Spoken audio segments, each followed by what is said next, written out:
I choose the option 2. So I watched several oral history interviews about the partition of India. And to be honest, what stayed with me the most was not just the violence, but how ordinary life suddenly broke apart.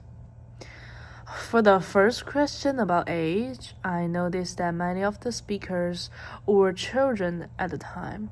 For example, one person said that at around 12 years old, he could already sense that something was wrong, even though he didn't fully understand the political situation. I found this really interesting because it shows that children may not understand history a formal way, but they can still feel fear, tension, and instability very clearly. At the same time as older adults, their interpretation of those memories becomes much more complex. One speaker reflected that before partition, there was no problem and people from different religious communities lived together as neighbors. But later, neighbor became a villain. I think this shows that their understanding has changed over time.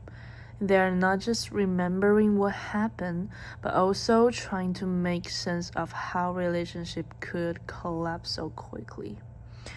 For the second question about identity, I think the interviews show very clearly that religion and social background shaped people's experiences in very different ways.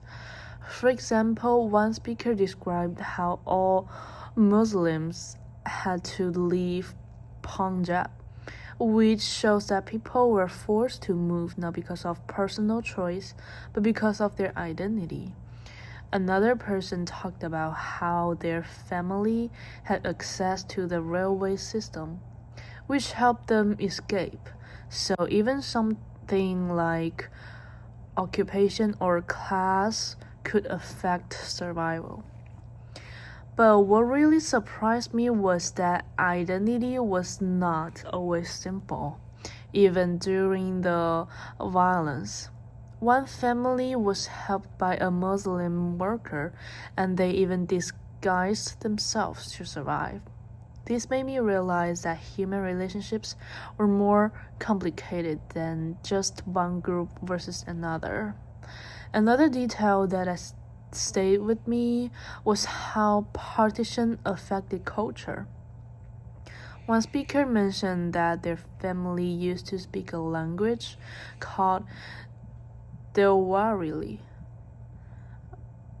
but over time it disappeared.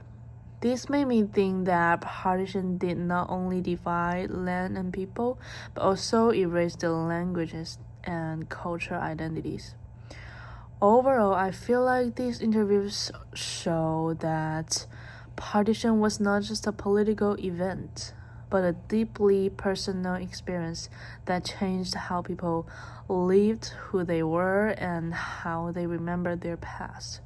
It also made me realize that history is not just what happened, but how people continue to understand and reinterpret those experiences over time.